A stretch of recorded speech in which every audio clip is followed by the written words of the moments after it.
This is the Conscious Hour, and this is Gangster Capitalism. Have you ever watched these very wealthy entrepreneurs in the United States? How they're all excited about the control they have? Just look at all the different companies that are taking control of everything. And they're just gung ho. We're going to fight. We're going to win. Look at the administration, Pete Hegseth and Marco Rubio, and all of them just, we're going to go, we're going to get it, we're going to win. This is all about money.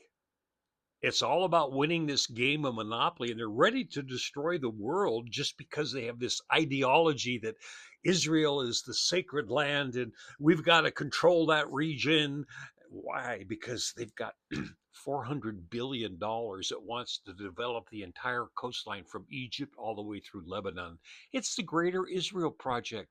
And all of this concentrated energy, I'll call it from the devil, has manifested. So listen to one of my favorite people. Just check this one out. Of imperial Israel. A new status quo is being established by the United States, Israel, and their partners across the region and in Europe. War rules the world. Permanent genocide. There is no turning back.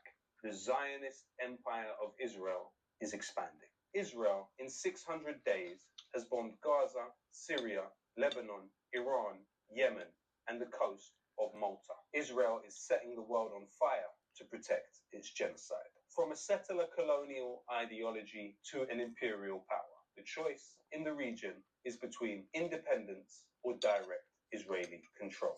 Israel is today a psychopathic entity. It kills as it breeds. Zionism is, of course, as we have known for many decades, the enemy of peace in the region. Israel and its supporters talk about this as a preemptive strike against Iran. But it is Israel that has within its military directorate something called the Samson option, which is justifying the use of nuclear weapons against a target it deems fit. Iran has no such directive and has no nuclear weapons. Iran is being targeted for regime change because for decades it has supported the Palestinian resistance. The commitment of Iran to Palestine's liberation is not emotional or symbolic.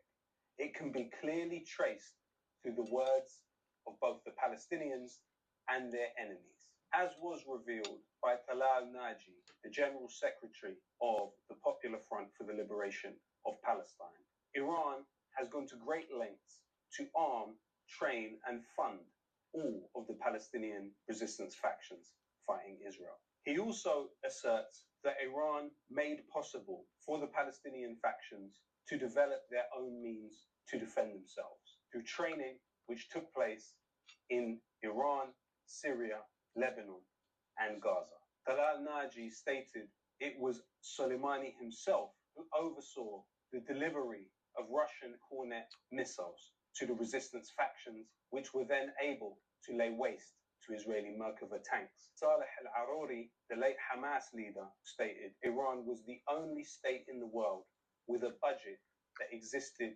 specifically for Palestinian liberation. The testimony of these individuals on Iran's contribution to the Palestinian cause cannot be discounted when understanding the development of all of this. The leader of the Iranian Revolution, Khomeini, stated, "We are the supporters of any oppressed people. Anyone, anywhere who is oppressed, we will have sympathy with them. The Palestinians are oppressed by the Israelis, and Israelis is the oppressor, so we are sympathetic with the Palestinians." He also stated, everyone should realize that the world's superpowers aim to create Israel does not end with the occupation of Palestine. They plan, heaven forbid, extending the fate of Palestine to all Arab countries. We are now in the process of the Greater Israel Project. Foreign intervention and regime change is not new in Iran. In the early 50s, Mohammad Mossadegh, a leader who was democratically elected, was overthrown in a CIA and MI6 backed coup in order to push back and establish what is now known as British Petroleum, BP. At that time, the company, the Anglo-Iranian oil company, Mossadegh, hoped to nationalize it and use the country's resources for the betterment of his people. For that, he was overthrown and the Shah was installed.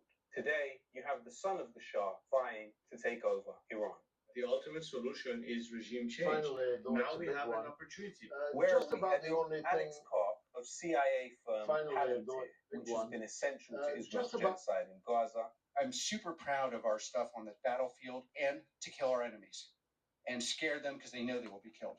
That's my agenda. Doesn't have to be yours. Alex Karp says that a three-front war with China, Russia, and Iran is on the cards. The United States is remaking the world, and Israel is the spear. We need to use our voices in every way we can to fight for peace and not war.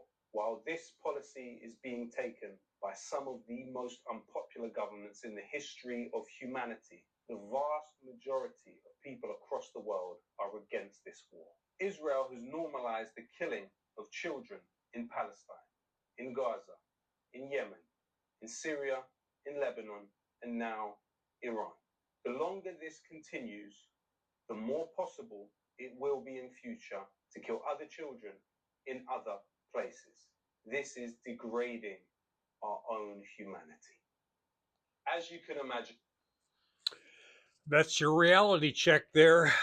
And you saw one of the extremists there promoting, we've got to win, we've got to win. Look at Pete Hegseth.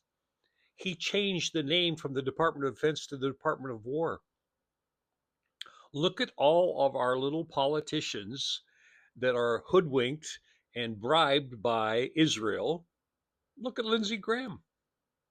Just look at your politicians.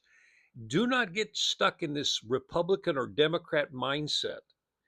93% before October 7th, October 6th, before many, many years before, we've been supplying Israel with whatever it needs in the trillions of dollars. We, the American taxpayer, are paying for these corporations to make more money because they want to consolidate their power around the world. Zionism is spreading, folks. Look what they're doing in Argentina. They're down there burning the forests so they can buy the land cheap so they can build settlements down there. So who's the enemy? The enemy is within. They're destroying America. They don't care about you. It's gangster capitalism is what we're experiencing, and they won't stop. But the good news is the resistance that now you're seeing, Iran has waited patiently ever since the coup d'etat a long time ago to eventually come to this point in time where they're the ones that are going to bring peace on earth. Because Israel is under its final moments in life. The bombing's going to continue. And the big question is, will Netanyahu retaliate with a nuclear bomb or bombs? It's the Conscious Hour, folks. It's time to speak out and call your elected officials and tell them you're never voting for them again. Yes, Republican and Democrat, vote them all out. They allowed this to happen. 97% of them are being paid by Israel. Used to be 93%. This is the Conscious Hour. Hit the like button, hit the share button. Please donate to the 501c3. Any funds come in, go directly out to the people in need. And boy, there's a lot of people in need out there. Thanks for tuning into the Conscious Hour.